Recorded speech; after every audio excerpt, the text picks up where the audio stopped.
everyone, I'm Diana Draker, and well, this is the story of the very first time I played a tabletop RPG. Now, I'm still very, very, very new to the world of tabletop RPGs, and well, I meant to get this video out sooner, but I had other videos I had to get out first, so this video is coming out today instead of sooner. Anyhow, the first time I played any kind of tabletop RPG was for a class in university. I got an A in that class too, though my group was told we played it wrong, and yeah, in retrospect, we definitely did 100% played it wrong, no question. But in our defense, no one in my randomly selected group had played a tabletop RPG before, nor the majority of the class, and the professor couldn't watch and lead all of us at the same time, so this was our DM. Hi, I'm Rulebook. I'm the DM. But because I'm a book, I can't really enforce anyone to follow the rules, or tell a flexible story for that matter.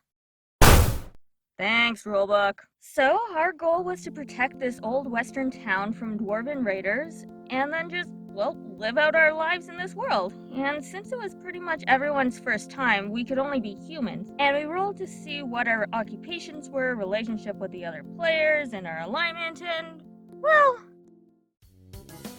Okay, so I'm a judge, and...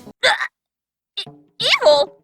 I'm evil? I'm just going to end up joining the raiders, aren't I? Yeah, so I'm Judge Ariel something, often just referred to as Judge something or just the judge. I chose the name Ariel, but someone else chose the family name. That someone was a player whose character was Mr. Something, Ariel's father and the owner of Something's general store. Personally, I wish it was called Something Sells Some Things, but it wasn't my store. Another player was Mr. Something's employee, and aligned as true neutral if I'm remembering right. Another player was Ariel's best friend / friend from work, an executioner who was good. A good executioner named Mr. Executioner. Another player was his pregnant wife, Mrs. Executioner. And our last player was Mrs. Executioner's secret lover, though not the father of her child, and in fact didn't even know she was married. Now, I don't actually remember the names of the employee and the lover, so I'm just going to call them X and Y.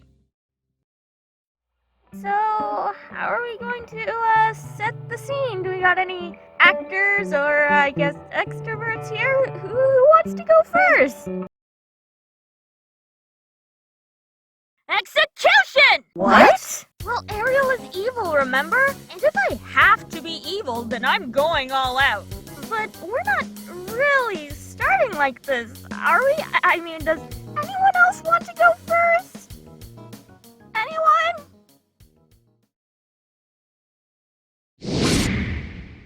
Execution!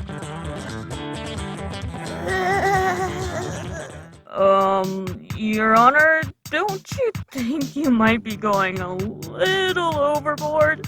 Mr. Executioner, you may be my best friend, but let's not forget, I am Judge Ariel something, and I don't make the law, I just judge it, and your job is to carry it out. He's just a boy! He stole from my father's store! That's still no reason to execute him! Let me make this clear. Either execute the boy and his thieving little friends, or you will find yourself on the other side of the firing range. Do you understand, dear friend? Understood.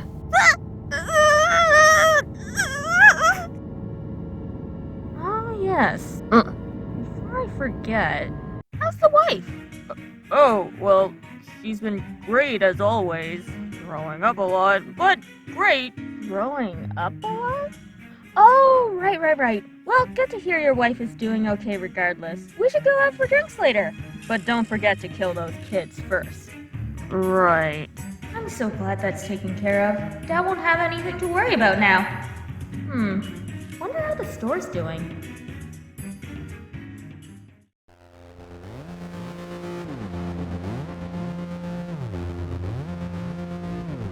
Oh, hi, boss! X, there's something I want to talk to you about. What's that? You recall the other night? The night those dwarves broke in and stole from my store?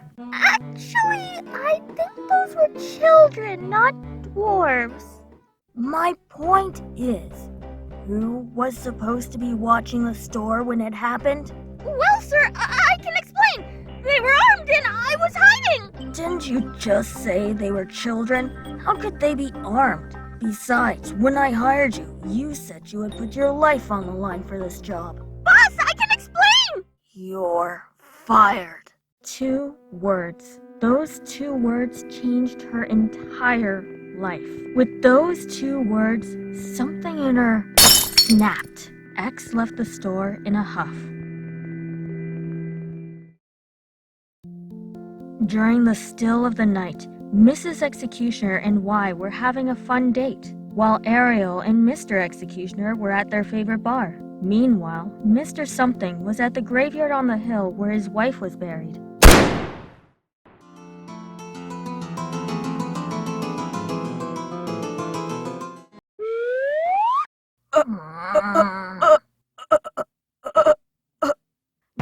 Did you just kill me? Maybe we won't even get to the Raiders. X, her heart now covered in darkness and her hands soiled with blood, was approached by several dwarves. Upon seeing her gruesome deed, these dwarves offered to become her followers. These dwarves were the Raiders, the ones we were supposed to protect the town against, and X became their leader. She knew just where to go first, the place of her old employment, because there she knew were weapons and explosives for sale. But X wasn't the only one on the way to Something's general store. Ariel was too. She was going home after having some fun with her good friend. However, arguably, she had the good fortune of arriving second.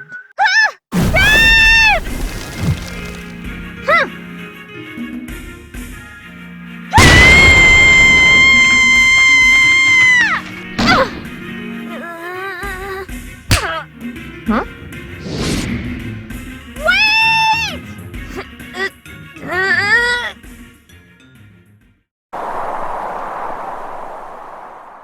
I'm glad Dad's one employee managed to escape the fire. There's no way X would leave Dad alone in that, so maybe he's not even here. Maybe he went to visit Mom. Oh God, I hope he's there. Of course, Ariel did find her father there, but she didn't find him alive. Seeing her only family dead on her mother's grave, Ariel started seeing red. I will murder whoever did this! While Ariel was swearing her vengeance, X had made her way to her next target. The one who murdered our kinsman lives here. We must kill him and get our revenge! I have a better idea. One that's sure to make him suffer far greater.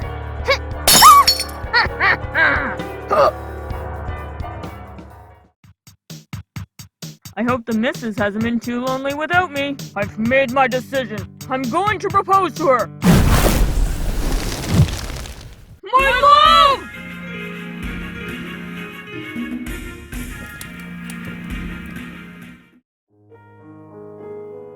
That's coming from Mr. Executioner's house. Does that mean the culprit who killed Dad and destroyed his store is now after Mr. Executioner? Why? So I feel like this is all my fault. No, never mind that. I need to get over there and take out that murderer before my friend suffers the same fate!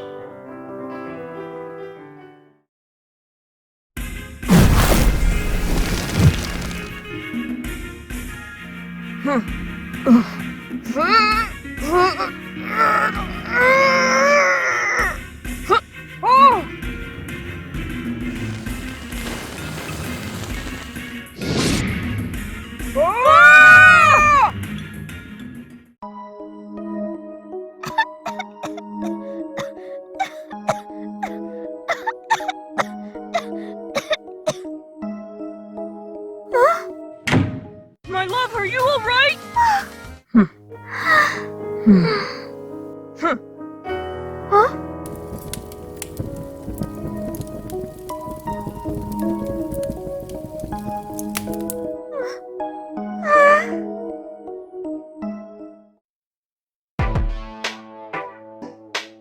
Here's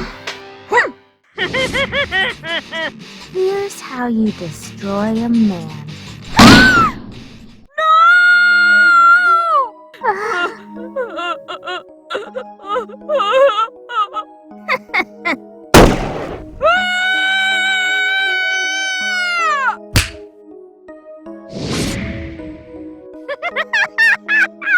Wait, she was the one responsible? The one who... Ariel... Mr. Executioner! Don't worry, I have some medicine from my dad's store. I'll fix you right up. No, my wife... Please, save her. But Mr. Executioner! Save her. Okay, my friend. I'll save her.